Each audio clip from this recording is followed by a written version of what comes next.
Welcome to another episode of The Inquisitive Analyst. I'm your host, Marcus Udikang. It's a show, as you all know, where we chat about business analysis and project management issues and the challenges and triumphs within those fields. I like to say it's inspiring, informative, and very much inquisitive. My guest today is a senior business analyst, coach, and advisor to young professionals and entrepreneurs. She's also a consultant and a seasoned business analyst, also an entrepreneur with a passion for helping small businesses address competing priorities. So please help me welcome to today's show, joining us all the way from Calgary, Canada, Vanessa Khan. Welcome, Vanessa. Thank you, Marcus. It's wonderful to be here. Fantastic to have you on the show. And we've chatted a bit about business analysis in the past, so I thought I'd bring you on the show to talk a bit more about your history in the field. Excellent. Fantastic to have you. So let's start off by asking what really truly motivated you to enter the business analysis field? That's a really great question. And fortunately, I have a wonderful answer for that. Previously, I was based out of Ontario. I used to do a lot of contract work in Toronto, contract work including for the government of Ontario. So I was doing a lot of human resources work. The more I did human resources work, the more I realized that it wasn't necessarily a good fit for me. And the reason why was because it was so bureaucratic, and it was really difficult too, because I don't feel like humans are resources. I think I like that the whole department of HR is being changed into people and culture, for example. So what started this was I did a lot of recruiting and I did a lot of phone screens. Unfortunately, I was recruiting for a government union, and it was very difficult because once we found somebody who was a great fit, basically the union would band together and kick this individual out. And that really, that kind of soured my outlook on a lot of things, because you really want to establish change. And when that happened, it was very disheartening. And it just so happened that the technical business analysts at the location that I was at, they were implementing SharePoint. So I went up and I had a conversation with them. At this point, I had no previous experience with IT implementations or IT as an industry at all. I was an end user of SharePoint in previous contracts. So I went up and I had a conversation. I said, hey, it would be really cool to be part of this project. And they told me, this is government. We were told just to implement it and see what happens. And I said, okay, have you spoken to anyone? No. Do you know what their needs are? No. Okay, so I will take this on and I'll do this. So I had it aligned with my manager that I would help with this. And she was like, as long as it doesn't interfere with your work, I'm fine with it. Well, gratefully so. So I went and I kind of did all the legwork. And I had a chat with my coach I had a chat with someone who ended up being my coach. And I said, this is a part of my job that I really enjoy doing, but it's not my job at all. And so she said, you need to move out to Calgary and be a business analyst. And I said, this is a thing. I can go around and talk to people, understand what is important to them, make their jobs and lives easier. Like this is like how I can drive like true change. And then the husband and I packed up and we moved to Calgary and both got jobs as business analysts. And it's been a whirlwind from there. It's been a really great fit. And, always evolving and changing and learning. It's just kind of like, okay, where can we take business analysis now? Funny you mentioned that. I too moved here straight from Hamilton, but originally from Ottawa for the very same reason. almost. But there's two things. One, if you don't speak French, you're stuck for the federal government jobs, at least to move upwards. Mm-hmm. And also the other reasons that you gave. It can be bureaucratic, and it's not everyone's cup of tea, right? For some people, mm-hmm. They thrive in that environment. For other people, they've got to move to Calgary. So. Yeah, exactly. Well, that's what I love about the city. It's like the innovative spirit of it, right? And it really is the experience if you make it an experience. And it's about having a great network as well and working on your network and just paying it forward. And I think a lot of people share those same values. So it was nice to kind of break out of the big city and get that kind of exposure too. Fantastic. Talking about experience as a BA, what do you think is an integral part of project implementations that you've been on? I mean, does it include collaboration, flexibility? What's your take on it? It's definitely collaboration. I think everyone needs to be open-minded, especially if you're on a team. We need to be open-minded and share different opinions and different solutions. I think the great thing about being part of a team is looking at a problem and really just detangling it and just saying, like, here are the pieces, here are the threads. How do we want to solve this? Part of a project, a successful project implementation doesn't only involve a strong team, but it also involves strong stakeholder engagement as well. You want to ensure stakeholders are engaged every step of the way. Essentially, what you're doing is changing their job, whether it's even if you are making it better, there's still going to be quite a bit of resistance there. So I always found that it's important to take stakeholders on a journey. And I do incorporate a lot of that change management aspect where I offer a lot of transparency, a lot of communication. I'm usually the point person of a lot of projects that are ongoing and in place, so they know to reach out to me. And I often will work with them very closely or sporadically, whatever they decide to. And that's part of the flexibility aspect, right? It's about being responsive and available and being there to answer any concerns and also escalating concerns for them as well. Once you have that buy-in from stakeholders and as well as from the leadership team, I think from a rollout perspective, it should be fairly straightforward. Then it's up to your development and then the internal workings within the team to ensure that things get released accordingly. As well as with any great solution, you need a governance plan as well. You need that in place because how are you going to sustain your product? Sustainment is key, allowing for new roles and responsibilities to evolve and take shape. Who's going to take care of the solution? Who's going to maintain it? In this case, I came predominantly from the ECM, Enterprise Content Management space. So a lot of it was about determining who those document owners are and those document creators, the reviewers, the approvers, everything that has to go with that life cycle. So once you've established that and you've established any sort of retention that needs to be applied on documents as well, like what happens if a new version comes out? Well, then it gets superseded. So it's about kind of understanding that and having that knowledge and having those key stakeholders in place to help provide input too. And some of those key stakeholders are really the vendors that we all work with. Any recommendations on how to maximize vendor engagement or even say vendor selection process? So the vendor selection process is very interesting to me because it can really be a make or break for a lot of companies. Once you sign that statement of work, you're kind of stuck. So a good way of determining this, especially when you have an out-of-the-box solution or even a custom dev solution that you're working on, it's great to be aware of the objectives. Like, what is the business case? What's the value proposition? What are we trying to solve? What are the benefits that can be realized? So everything should trace back to that, and any sort of high level requirements that you have as well. What I personally like to do is create a fit gap analysis, especially if it's an out of the box product. I like to look at what are the high priority items that we're trying to meet and how does the solution fit to this. And of course, as part of that, the whole vendor selection process, I really encourage, and part of my strategy is to allow for demos. So once we shortlist, let's say if we start with like 7 to 10 vendors, it's about shortlisting through that RFP process, bringing on 4 to 5 to allow them to show their demos. And then that's again where stakeholder engagement is key, right? Because we want them involved in those demos. And I always present scenarios to the vendors as well to say, we are trying to achieve this. How can you show us it in your solution? And as much engagement as I can get from the stakeholders and send those demos to those vendors or send those scenarios to those vendors, and they can be aware of what they're showing. And this way, it's really streamlined in the sense that we're not wasting anyone's time there, right? Time is valuable and it's a commodity that you just don't get back. So true. It's very key to determine what those scenarios are ahead of time and allow your vendor to plan for it.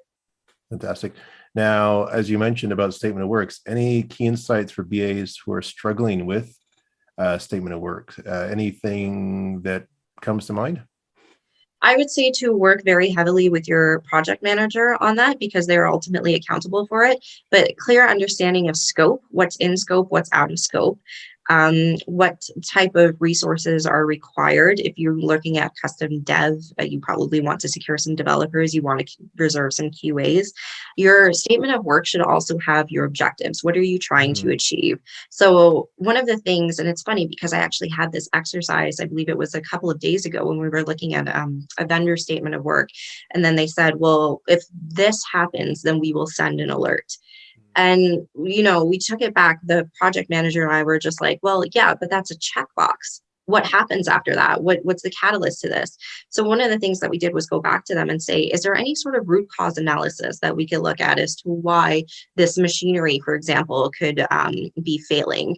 Or in your experience, is there any? And we're happy to provide some as well. But what we'd like to see is, if root cause analysis, whatever it is in those brackets are there, then we send an alert, which will say that, and then the action, you can resolve it through X or X, Y, or Z. And that's kind of what we were looking for, because from our standpoint, we want to make sure the solution delivered. And an alert is great, but what do you do with that? What leads to that? And it's really about understanding what that story is. There's also out of scope is absolutely key, because people will ask for additional when they want to or when they need to. They all want, Yeah, absolutely. Your stakeholders, again, need to come into play. Everyone needs to be aligned. Who are the primary stakeholders? Who's the leadership? Who's the person who's the project sponsor and stewarding this? What does the committee look like? Any sort of steering committee involved, like it's absolutely key. Any sort of project and organizational and benefit realization information, you can place in there. Yeah, you got to know about outcomes, not outputs. Stick that into the statement of work as well. Yeah. That's so true.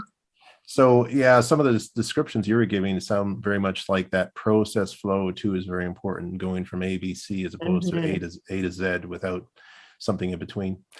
So let's talk a bit about documentation, which you've had lots of experience in. Say you're compiling an as-is process, right? What are your key recommendations or steps that you would take to do that? For the as-is process, one of the things that I found to be truly successful, again, is a lot of stakeholder engagement. I like to sit down with those individuals and understand what the whole end-to-end process looks like. So that means when I'll use something simple like a document management solution. So if you look at the whole life cycle of a document, when it needs to be created, authored, uploaded, any sort of review or feedback, collaboration, approvals, and then publish. Those things are very key. And it's really about understanding who the key players are involved. So again, I use things like Miro or Visio, of course, because it's always great to provide that visual. And any sort of requirements that come out of it, I'll bucket it as requirements. I do everything in terms of like a workshop or an formal interview is wonderful as well. I always say that everything is very confidential, so we have an understanding there, and I capture any details that are related to their work. So what I do is then take that back and I map everything out, and then I'll send it back to the stakeholder within, I would say, like 2 or 3 days. That time frame is key, because people get really caught up in everything else that they're doing, that if you wait too long, you may have to have that meeting again. And again, it's time and it's resources and it's like a rework, and it's not efficient by any means. So once I create that map, I send it to them, and then I ask for any additional input, or has there been anything missed? Is there anything that should be tightened? And I found that once they're able to actually visually see the map there, they can tell you, like, hey, this is a manual process that can be streamlined by this, or, oh, I didn't realize I'm spending so much time doing this. So it really makes a difference to have it in your face, and they follow along the journey with you. Or they could say, this is a decision point here, and if there's a decision point that needs to go hit here, then we could end it, or, but at least in this time and place, they're able to give you their feedback and feel comfortable with it. Because at the end of the day, it's not the stakeholder who you're working with that signs off on that. It's also your project, and it's also probably their boss. So it's about fair representation and ensuring that they are involved. As for that as-is process, it's super important to understand what your current state is, because the last thing you want to do is have an understanding of that current state, spend a bunch of money just to go back to that current state. And I think we've seen this happen so many different times in so many different ways. And part of the current state as well. The as is process is coming out with that to be process, right? So when they talk about here's a manual process that can be streamlined, you can say excellent. So you would take your as is process, you can color code it to say, maybe this is going to be blue or green now to show that this is going to be automated in some way or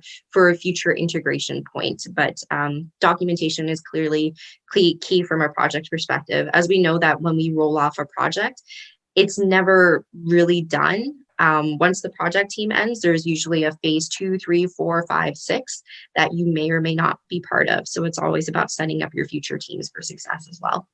Yeah, you've got to get that sign off to the operations team or whoever it is it's going to go to next after that project with the business analyst is completed.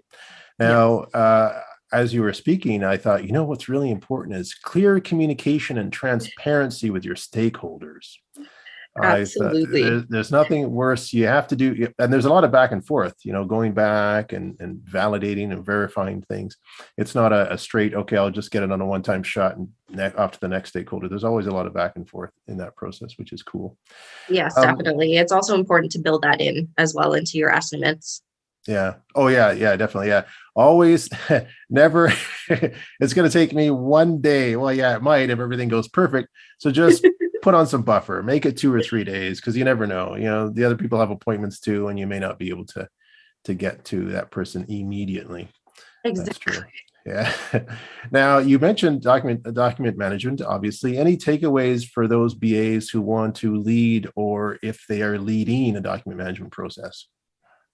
Always be aware if there's any sort of compliance or regulations that need to be involved. That's usually what would help me prioritize requirements accordingly. Anything that includes compliance, it definitely, or legal, needs to get a priority one attached to it, because if you don't deliver and nobody can use it, it's a waste of money. Yeah.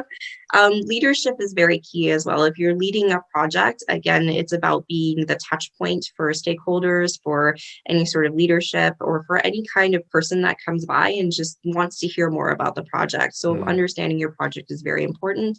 And in terms of leadership for your team, transparency, clear communication, as you said, proper documentation, all of that is very key. I think as well, if you're in that position, you crave a lot of accountability as well. So you do want to be that front person that can really carry your project over the line. Yeah, accountability is key.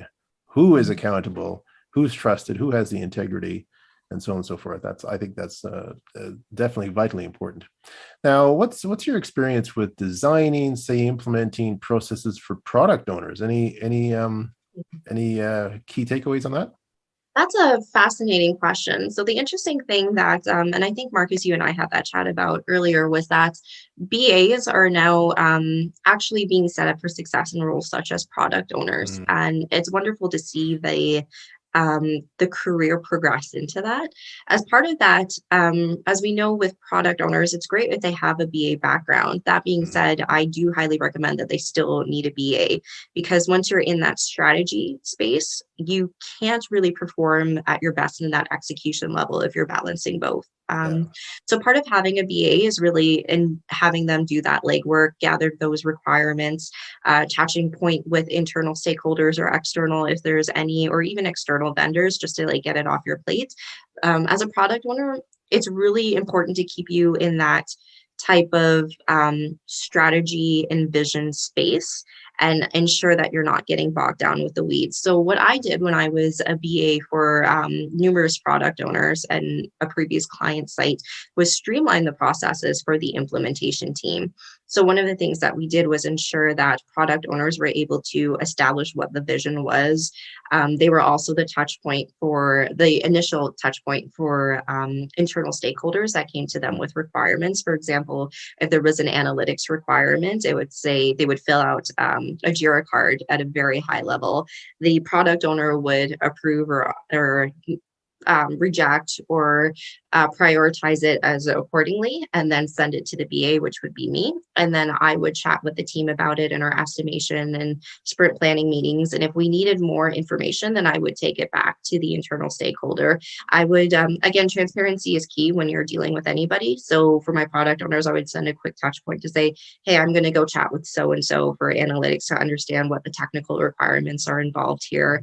The team requires more information on this, and then bring it back to the team where it's estimated and sprint planning. And then we just execute it throughout the whole release process. And I think with those streamlined processes, it was one less thing that they needed to think about. It led to clearer communication with the team. It led to more efficient requirements gathering, and it led to a lessened amount of any sort of rollback or risks that were associated with any sort of rollback once there was a release to production. We had a great dev and QA team in place as well, but things can happen. So it was imperative that we had that there. The other aspect was also, from being a BA standpoint, was ensuring that product owners adhere to those processes. So it was very important to ensure a product owner didn't say, well, this doesn't need to go through sprint planning. We just need to release it now. And then it became more of a compromise and a negotiation process to say, these are our processes are in place. The dev team worked hard on understanding what the code is and how things should relate to one another. And this is why this could potentially derail things. And this would lead us to a whole rolling back of prod. And I think once you're able to explain that and the importance of those processes, then they do respect it. You need a smooth implementation strategy. That's always key. And like you said, there's a bit of negotiation that goes on. So if there's good communication between both the product owner and the BA, in other words, there's a good chemistry between them, they can overlap some of their skills. And when the PO's way, maybe someday the BA can take over. If the PO is busy, the BA can take over, and so on. So there's good to have that back and forth, a mutual understanding is what it is, and a mutual sharing of skills. I think that's optimal. Absolutely. And clear roles and responsibilities are absolutely key, because especially when dealing with product owners that come out of that BA space, it's a lot of, they still want to own that BA space. So it's really about not just clear roles and responsibilities, that's also part of it, but also collaborating with each other. Like for example, I will go in and say, what are the expectations? Like, how would you like me to work with you? If I write a user story that looks like this, would it resonate with you? Are there any changes that need to make to it? And that goes back to the flexibility piece of being a BA. Yeah, no, I think that's definitely cool. Yeah, I think this product owner stuff is pretty awesome. I think it's definitely something that I never did 20 some odd years ago, and not even 15 years ago. So I think it's kind of cool. It simplifies a lot of things, and it takes one role that maybe the BA had all that stuff. If they were a senior BA, they had the strategy. Well, you didn't have product backlogs then, but they were looking on strategy as well as BA work. Like you said, you got to split those responsibilities to make things easier, especially in larger organizations where you need to go deeper as opposed to go broad. Absolutely. So that's cool. Now, what type of work do you do with your small business? I know you run a business of your own. Maybe you can give us an idea of what services you guys provide, and what's your business all about? That's a good question. So the interesting thing is, when I got incorporated, I was fortunate because I was laid off of my other job where I was an employee. So that really had to teach me how to be fearless. And at the time, it was during the oil and gas downturn. There were a lot of contracts that were available, but unfortunately no employee roles. And I said, okay, my goal was to get X amount more years of experience before I flipped to being a contractor. But I was like, I'm in this boat now, let's do it. So I got incorporated, and I did a lot of IT contracts. I still continue to do a lot of IT contracts as a business analyst. And I've been doing that for the past 6 years. And more recently, I believe it was in 2020, I started another stream of work where I coach young professionals and entrepreneurs. And coaching young professionals is actually something that I've done throughout my whole career as a business analyst. I used to be the VP of Marketing and Communications on the Calgary IIBA chapter. And Nice. part of that role, I was very excited to welcome newcomers to Calgary and help people break into that business analysis industry and grow their network and really mentor them in that space. Given the experience there, I had quite a few referrals come to me in terms of saying, hey, I'm looking at growing my network, or I'm looking at breaking into this industry. Can you help me? And I was like, yeah, great. And part of networking is, paying it forward, offering advice. And that's what I did. So I would say that while that stream of work has been in existence since 2020. I've really been doing that since 2013. And it really was a great avenue of generating revenue for my business as well. And it's something that I'm very passionate about because I think personally for me, I feel like I'm meant to be here to help people and serve people. That's also why I work in IT, is how can we transform things and make things efficient and make people's jobs easier and their lives easier. And I think coaching and advising is the next step for me. It's a lot of strategy, it's a lot of planning, it's a lot of business development. It really catapults me to that other level. And I think as a very multifaceted individual, it's fun to get my hands into multiple things, but it definitely touches that humanitarian aspect of me. As for the IT business contracts, the business analyst contracts that I get, I also incorporate IT advising in there as well. So it's one of those things to say, hey, did you know that you can clean up your infrastructure by actually decommissioning certain tools? It's really quick. We could run reports on this. So I do like to provide the consultant angle as well, because I think solid advice and solid insights are very important. I like that. But what's the name of your company? Oh, yes. Good. It's very easy. It's BK Inc. Inc. And you can guess where I got the name from because I'm Vanessa Khan. I never would have guessed. Well, this has been absolutely splendid, Vanessa, having you on the show. If anyone in the audience wants to get in touch with you, how can they do so? That is a great question. I'm very accessible via LinkedIn. You can add me on as Vanessa Khan on LinkedIn. I look like this. And feel free to check out my website, vanessakhan.ca. That's VANESSAKHAN.ca.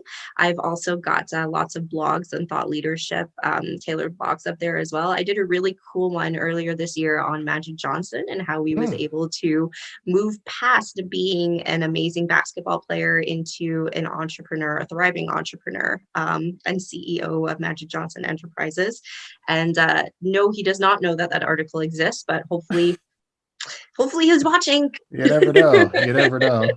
Well, yeah, I have a contact form on there as well, and just fill it out and you can get a hold of me fairly easily. Cool. Now you're on LinkedIn. Are you on any other social media? No, actually, just LinkedIn and the website. Yeah. Okay, that's good. Yeah, that's what I do. I have a website and LinkedIn. Some people are really heavy into the Instagram and the Facebook. It's a lot. Sometimes it's a one-person team, and you can only juggle so much, right? So you do and that's the thing. I stick to what I'm good at, because I know other people that have all of those platforms, and it does take out a huge chunk of their lives. But I'm just not that interesting to have the Instagram. I can put my dog on there, I think. Yeah, I know. I used to be on Facebook since I've gone off a long time ago. Cool, fantastic. Absolutely splendid having you on the show. Like I said before, thank you very much. And I hope you have, in fact, I know you will have a fantastic and wonderful day. Thank you. Same to you. All right. Take care. Bye. Bye. And now a word from our sponsors. The Lewis Institute provides an enterprise project management program that does more than just train PMs. It helps support them from the CEO level on down. These courses help certify project leaders and prepare them to pass the PMP exam. The Business Agility Institute provides Emergence, the Journal of Business Agility. This quarterly publication brings you inspiring stories from the most innovative companies. Use the promo code ANALYST to get a 10% discount on your annual subscription.